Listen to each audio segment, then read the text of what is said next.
Começamos mais um podcast, tudo junto e misturado. E hoje eu vou falar de um assunto que está em voga, né? Tá todo mundo falando sobre um assunto super importante, que é o burnout. E para isso eu tô recebendo a psicóloga Ana Lídia. Tudo bom, Ana Lídia? Tudo bem, Débora. Que bom que a gente tá falando sobre isso. E que bom te receber aqui hoje também. Eu que agradeço demais a oportunidade. E eu já vou começar te perguntando o que é o burnout. Então, na verdade, o nome está em voga, mas é algo que já acontece há muito e muito tempo. É o esgotamento. É quando a pessoa chega num nível de estresse tão agudo que parece que ela pifou, parece que, assim, desligou ela da tomada, que ela fala assim, gente, o que está acontecendo comigo? Minha memória já não é mais a mesma, minha energia já não é mais a mesma. Coisas que eu fazia tão frequentemente já não consigo mais fazer. O que está acontecendo comigo? Então é uma pessoa que ela se leva a um nível de estresse tamanho que ela chega no esgotamento, ela pifa, literalmente. E é só no trabalho ou nas relações pessoais também? É em qual área? Todas as áreas humanas pode levar uma pessoa a um esgotamento. Então, o título, né, hoje o diagnóstico, ele é novo, mas já existem pessoas com níveis de esgotamento, por exemplo, no seio familiar, às vezes numa questão de relacionamento conjugal, uma pessoa... Porque é interessante falar que o burnout, ele tem fases, é gradativo chegar lá. Ah, eu vou te perguntar isso também, quero saber. Então é como se a pessoa ela começasse com um perfil depressivo. E de repente você percebe que essa pessoa parece que está com depressão. Mas na verdade ela já está num nível de estresse elevado sem força. Um cansaço. Cansaço, exatamente. A gente pode dizer que uma mãe de recém-nascido, que está bem naquele puerpério, né? Aquele período difícil, ela também sofre? Sim. Ali é chamado de depressão pós-parto. Isso. Mas também é um nível de esgotamento. Também é um nível de estresse físico e mental. Por quê? Porque a mãezinha, além dela ter passado por um parto, que todo parto é traumático, todo parto é uma perca muito grande de sangue, de hormônios. Então aquela mulher, ela tem ali uma mudança abrupta física, de repente ela começa a ter restrição do sono. Fora que você já estava com o bebê ali 9 meses dentro da sua barriga, querendo ou não, ele estava guardadinho, né? Tava bonitinho, tava com você o tempo inteiro. No parto, o neném vai nascer, então não vai ficar mais tão grudado. Já também é uma perda também, né? Que a mãe sofre. Sim, dos dois lados até, né? É um nível de estresse para os dois, né? Se esse bebê ele não for acolhido no pós-parto, ele também tem ali consequências emocionais, inclusive, mas não tão vistas quanto da mãe. A mãe, né? A mãe tem um bebê para cuidar, tem a casa para cuidar, tem que lidar com os hormônios, né? Exatamente. Que estavam lá em cima e de repente vão lá para baixo. Isso causa burnout também. Demais. Às vezes com outro nome, igual a depressão pós-parto. Né? Mas eu acho interessante dizer que uma similaridade entre a mãe pós-parto e entre uma pessoa comum que chega nesse diagnóstico é a insônia ou restrição do sono. Ana Lídia, então me fala, nós já falamos aqui do trabalho, né, das relações pessoais, e o que mais pode desencadear? A mãe, você acabou de falar insônia, o que mais pode desencadear o burnout? Então, uma pessoa que ela não tem um cuidado pessoal equilibrado, então ela restringe o sono dela, ela acha que ela não precisa dormir mais do que 6 horas, então ela dorme 4 horas, ela dorme 5 horas, ela fala, pra que dormir? E aí ela vai só se desgastando, se desgastando. Então, às vezes, Débora, ela não tem um problema pessoal, ela não tem um problema no trabalho, ela não tem um problema orgânico em si, mas ela começa a restringir o sono. Então, nós costumamos dizer que o sono é a bateria do ser humano. A gente carrega o celular, carrega a câmera, tem que carregar o corpo humano. O corpo também. Não carregou, vai começar a pifar. E a síndrome de burnout é um dos sintomas que ela pode chegar a esse diagnóstico. E quais sintomas? A gente tem insônia, começa com a leve depressão, né? Sim. Uma apatia, o que mais? Pode desencadear alguma síndrome do pânico também? Alguns tremores, achar que vai morrer, alguma coisa assim? É interessante dizer que nenhum diagnóstico ele é isolado. A maioria dos diagnósticos, uma vez que eles são ali fechados, eles têm transtornos associados. Então, para uma pessoa chegar a um burnout, ela chegou a uma depressão, ela chegou a uma crise de ansiedade, ela já teve sintomas de pânico, até ela chegar no esgotamento, ela não dá conta mais. E um dos sintomas mais frequentes da síndrome de burnout é a perca de memória. Então a pessoa ela fica assim, eu ando meio lesada, parece que a minha memória... Eu tô começando a me encaixar aí nessa coisa, como assim? Explica. A pessoa fala assim, a minha memória já não é mais a mesma. Você sabe que eu culpo a Covid, né? Porque eu faço assim, não, foi por causa da Covid, eu não lembro de mais nada. Na verdade, Débora, por que você começou falando que a síndrome de burnout está em voga? Porque nós estamos diante de uma sociedade super acelerada, onde a gente tem mil inúmeros estímulos o tempo inteiro próximo de nós, e a maioria de nós somos workaholics. Antigamente era só uma classe de pessoas que eram viciadas em trabalho, que eram hiperdinâmicas. Hoje em dia nós andamos numa sociedade que exige isso de nós. Quanto mais a mente é estimulada, menos memória nós vamos ter. E aí eu vou dizer por quê. Porque nós não temos o tempo para focar e eu registrar na minha memória, porque tudo que eu faço é muito rápido.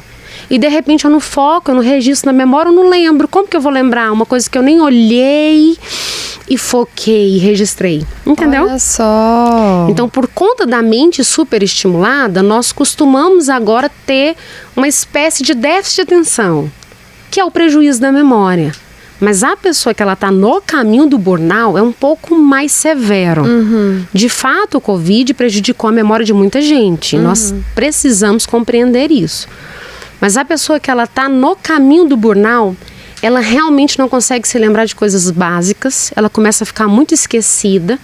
E por conta dos esquecimentos de praxe, ela começa a entrar em descredibilidade com ela mesma e com o grupo social com que ela faz parte, seja no trabalho, seja na família. Olha só.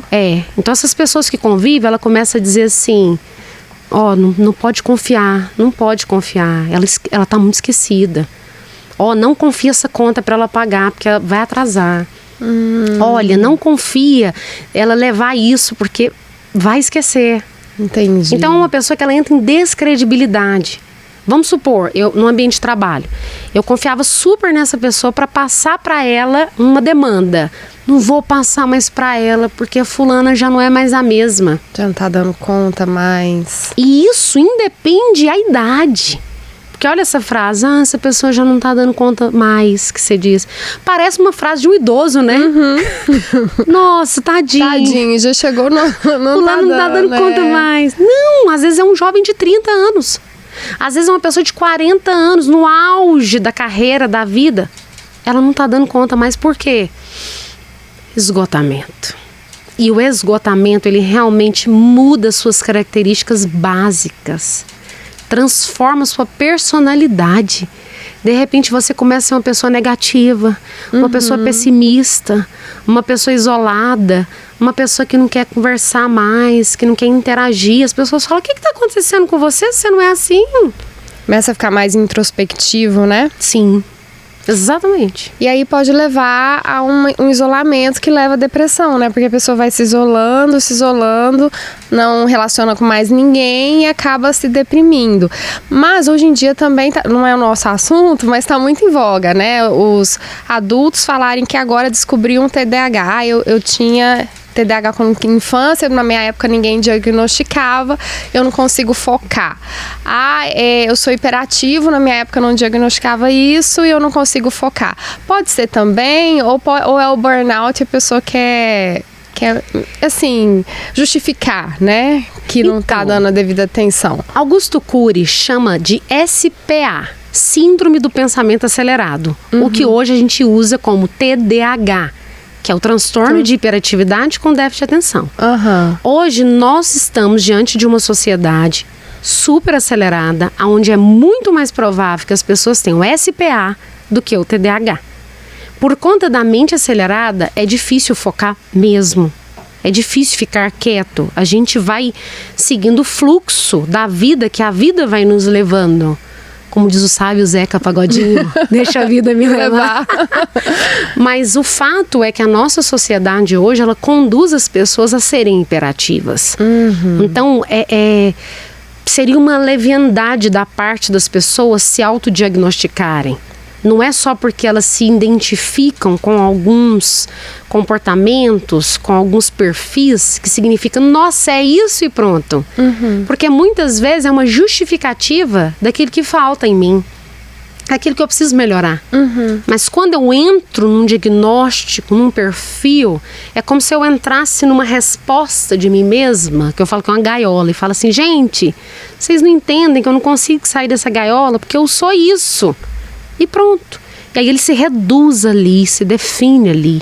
E não, os diagnósticos, eles servem para nortear o caminho da melhora, o caminho de aprimorar, sabe, de sempre evoluir e nunca ficar ali, é por conta disso que eu sou assim. Jamais. Ana, e eu cheguei num estágio de, eu não consigo nem entrar no meu local de trabalho. Se eu entrar no meu local de trabalho, eu começo a chorar, me dá a tremedeira, eu começo a passar mal. O que eu tenho que fazer? Esse comportamento é extremamente relevante. Eu já atendi vários casos como esse. Quando chega nessa situação, que é a síndrome de burnout, referente à questão laboral, é o estresse laboral que gerou a síndrome de burnout. Nesse caso, a pessoa precisa urgentemente procurar o profissional e buscar um afastamento do local de gatilho. Porque não adianta eu ser medicado, não adianta eu estar em tratamento terapêutico se eu toda vez eu me coloco no lugar do gatilho mental. E todas as vezes eu vou passar mal. Mas eu tô medicada, eu tô fazendo terapia. Ok, mas é o lugar que tá te adoecendo.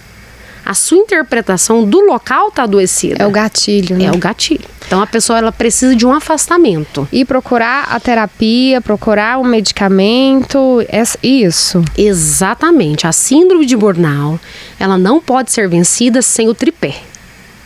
Psiquiatra com medicação, terapia semanal e fé. Muita fé. Tem que ser esse tripé. Se a pessoa ela não tiver amparada nas 3 instâncias básicas de cura, essa pessoa ela pode até ter uma leve melhora, mas sempre vai ser aquela pessoa altos e baixos. Ela volta, ele volta. Volta e às vezes piora o nível. Então me fala a diferença da depressão, porque a depressão também é assim, a pessoa ela tem que procurar tratamento com médico, né, medicamento, terapia, fé, exercício físico. Sim. E não é que a pessoa cura, você não tem cura da depressão, que já me falaram, né, a pessoa melhora, fica controlada. E assim, tem que procurar sempre estar observando, porque pode voltar. A síndrome de burnout, você acabou de falar que também é assim. Qual que é a diferença da depressão para o burnout? A questão da síndrome de burnout é porque geralmente a pessoa que ela chega no nível de esgotamento, ela tem uma frase interna e aí ela fala assim, não, mas eu vou dar conta. Eu sempre dei conta. E aí ela vai assumindo responsabilidades. Aí ela vai absorvendo cargas. E aí ela vai se acumulando de funções, porque ela dá conta. Então, se ela não mudar a programação mental, que é onde a gente fala que tem que ter a reprogramação na terapia. Opa, peraí só um pouquinho, deixa eu reprogramar a minha forma de ser. Por quê? Porque eu posso melhorar aqui. Mas aí eu entro em outro ambiente de trabalho, por exemplo. Aí continua do mesmo jeito. Eu tenho o mesmo perfil. Gente, você pode contar comigo, sou pau pra toda obra. Faz tudo. O perfil da pessoa vai fazer ela esgotar de novo. Então a pessoa ela tem que buscar na dor, no sofrimento, uma transformação mental. Uma mudança de si mesma. E aí é onde eu quero falar como terapeuta também agora. Que toda dor tem um propósito na nossa vida. Todo esgotamento, todo tipo de situação que acontece é para te levar a olhar para algo que precisa ser mudado, que precisa ser alinhado. É a busca de um alinhamento da alma até com o próprio Deus. É como se Deus estivesse olhando a pessoa seguir um caminho, segundo o livre-arbítrio, que não está levando ela nem para a saúde mental, nem para o sucesso, nem para o cumprimento do propósito. Então, às vezes, a pessoa precisa parar mesmo, precisa esgotar, para ela reprogramar a vida e voltar para o propósito. Porque o cumprimento do propósito, ele é leve. E o burnout é um caminho pesado que a pessoa se esgota de tanto peso que ela carrega. Olha só, gostei, isso mesmo. Ana, nós viemos agora de um período, são praticamente 3 anos, e 2 anos de pandemia severa, onde muitas pessoas perderam muitas pessoas, né? Muitas pessoas ficaram doentes. Eu falo que é coisa de filme, a gente não imaginava nunca que ia passar por isso. Do dia para o outro, as pessoas perderam emprego, tiveram que fechar estabelecimentos, tiveram que se ficar em casa. Crianças foram tiradas abruptamente da rotina delas, né? Escolares, de amigos, e colocadas isoladas, né? Dentro de casa. Isso agravou um pouco o burnout? Fora o luto, né? O luto também. Fora o luto. Hoje em dia nós tivemos que reconfigurar o tratamento com relação ao luto, né? Porque a pessoa precisou... Teve gente que perdeu pai, mãe, tio, tia, e no outro dia tinha que trabalhar, porque tinha que fazer... sobreviver, né? Sobreviver, movimentar de novo. E aí? Inclusive, hoje eu estava dando uma entrevista para um jornal e falando sobre a necessidade dos líderes espirituais se ampararem com técnicas, inclusive, da psicologia, para conseguirem aconselhar as pessoas no período de luto. Por quê? Porque foram inúmeros lutos que destruíram a vida, a rotina de inúmeras pessoas. Então, fora as outras questões, né, que muitas vezes a pessoa ali, o pastor, o bispo, o obreiro tem que aconselhar e que ele não está preparado para aquilo. Ou viveu aquilo também, né? Exatamente. E você acha que a Covid, ela piorou o quadro de burnout? Com certeza. Pessoas? É porque, na verdade, foi como você disse, a pessoa não conseguiu e nem pôde parar para sobreviver. Ela teve que continuar caminhando para sobreviver. Inclusive, tem uma frase de William Shakespeare que eu acho muito interessante citar, que ele fala o seguinte: o mundo não para que você se recupere, para que você se cure. Então, você tem que continuar caminhando e buscando a sua cura. E me conta como que a gente faz isso, não para e se cura ao mesmo tempo. É onde a gente busca a ressignificação, a mudança de olhar. Eu gosto de citar a Bíblia, porque eu falo que na Bíblia tem um manual psicológico ali acessível a todos nós. E lá no livro de Mateus, capítulo 6, versículo 22, diz que os olhos são a lâmpada para o corpo. Então, diante do que você interpreta com os seus olhos, você vai gerar emoções. E as emoções, elas vão gerar sintomas. E os sintomas vão gerar doenças. Então, a questão ainda em Mateus diz: se os seus olhos forem bons, tudo que você verá será iluminado. Seu corpo todo será iluminado, algumas versões diz. Mas se os seus olhos forem maus, que grande escuridão você verá. Então, tudo depende dos olhos de quem vê. Então, por isso que a terapia é tão importante, por isso que a igreja é tão importante, porque muitas vezes a pessoa está ali com um olhar tão rebaixado, sabe, pessimista, e é legítimo, diante de tantos sofrimentos, diante de tanta dor, mas de repente você recebe uma palavra, você recebe uma técnica que seja, e o seu olhar muda. Eu falo que uma sessão terapêutica é um transplante de olhos. É mesmo. E quantas pessoas foram ao culto e falam: eu entrei de uma forma e eu saí completamente diferente. Então a pessoa, primeiramente, ela tem que estar aberta a buscar ajuda. Ajuda espiritual, ajuda profissional, mas ela tem que ter humildade. Porque muitas vezes a pessoa está na dor e ela não tem humildade para buscar. Então o primeiro passo, tenha humildade para buscar a sua ajuda. O que você precisa está diante das suas mãos. Mas você tem que querer receber. Porque às vezes alguém quer te dar, mas você fala: não preciso disso. Inclusive no meio cristão, Débora, eu preciso dizer, nós temos ainda muitas resistências, muito preconceito. Tem muito mito ainda, né? Infelizmente, as pessoas, sabe, elas julgam muito o profissional da terapia, o profissional da psiquiatria, dizendo que não precisa porque ela já tem a fé. Só que Deus, ele escolheu agir na terra através de instrumentos. A igreja é um instrumento, pastor é um instrumento, podcast é um instrumento. Pessoas que estão nos ouvindo hoje estão recebendo luz aí, a luz do conhecimento que liberta, que cura, que sara, né? E é questão de saúde, né? É saúde, a pessoa adoeceu, ninguém escolhe adoecer, né? A pessoa adoeceu, então ela tem que buscar ajuda. Você acha também que o apoio até empresarial né? Porque a gente está falando de gatilho, da pessoa chegar no lugar, do trabalho e ver que não é aquilo mais, né? Que aquilo tá adoecendo ela. Você acha que o apoio empresarial é importante também? Porque a gente já falou do apoio espiritual, né? Do apoio terapêutico, do apoio de medicamentos, também é o empresarial? Com certeza é necessário, porque existem empresas que elas literalmente adoecem os seus colaboradores. Elas exigem deles, mas elas não estão ali querendo entregar nada para manter esse colaborador saudável e produtivo.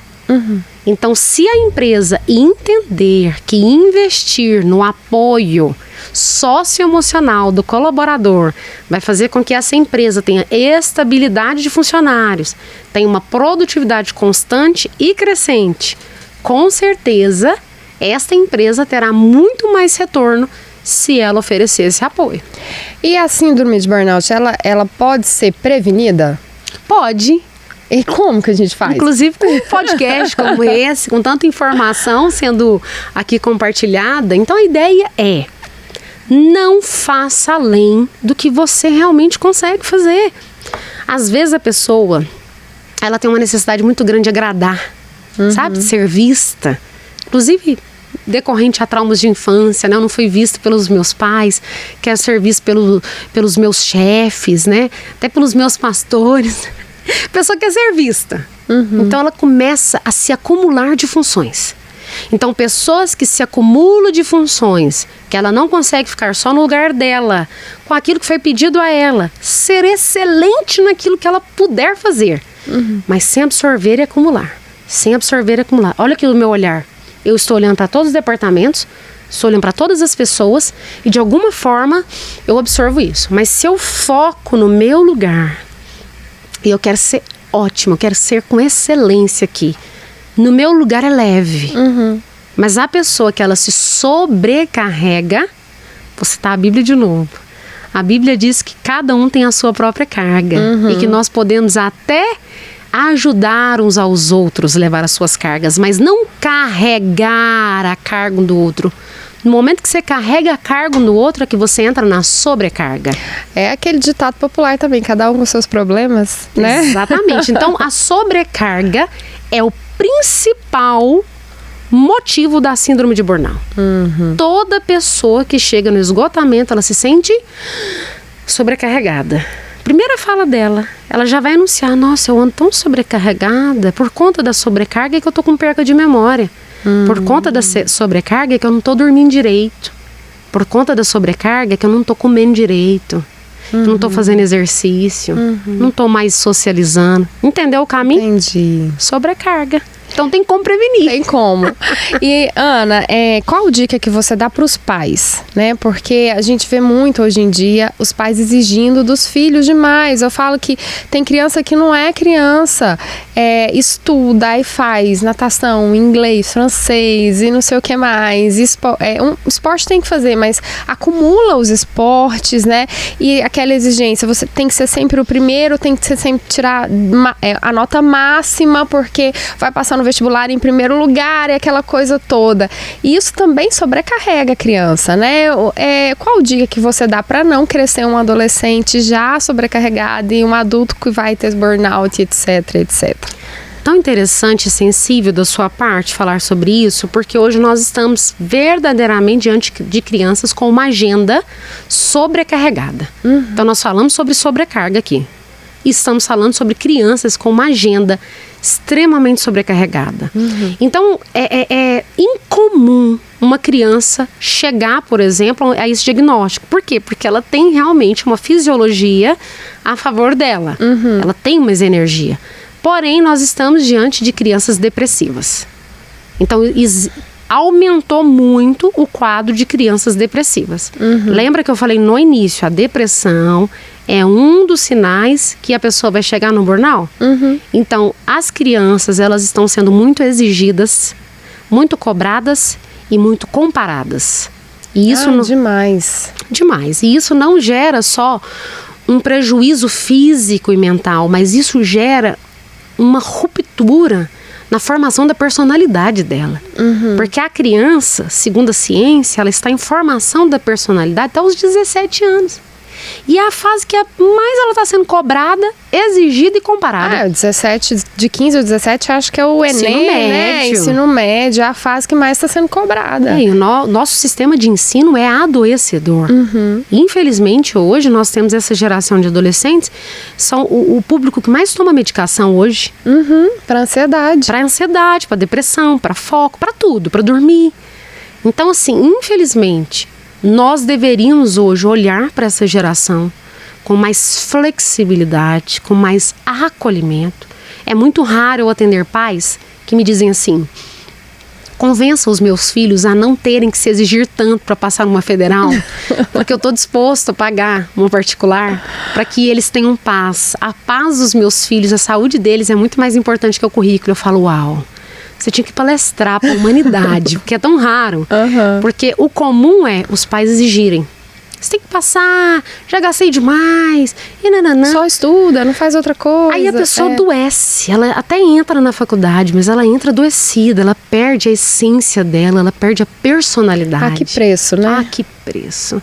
Então, de fato, hoje, a nossa infância, a nossa adolescência, os nossos jovens, eles também já estão andando nesse caminho da superestimulação, da sobrecarga, que é o esgotamento.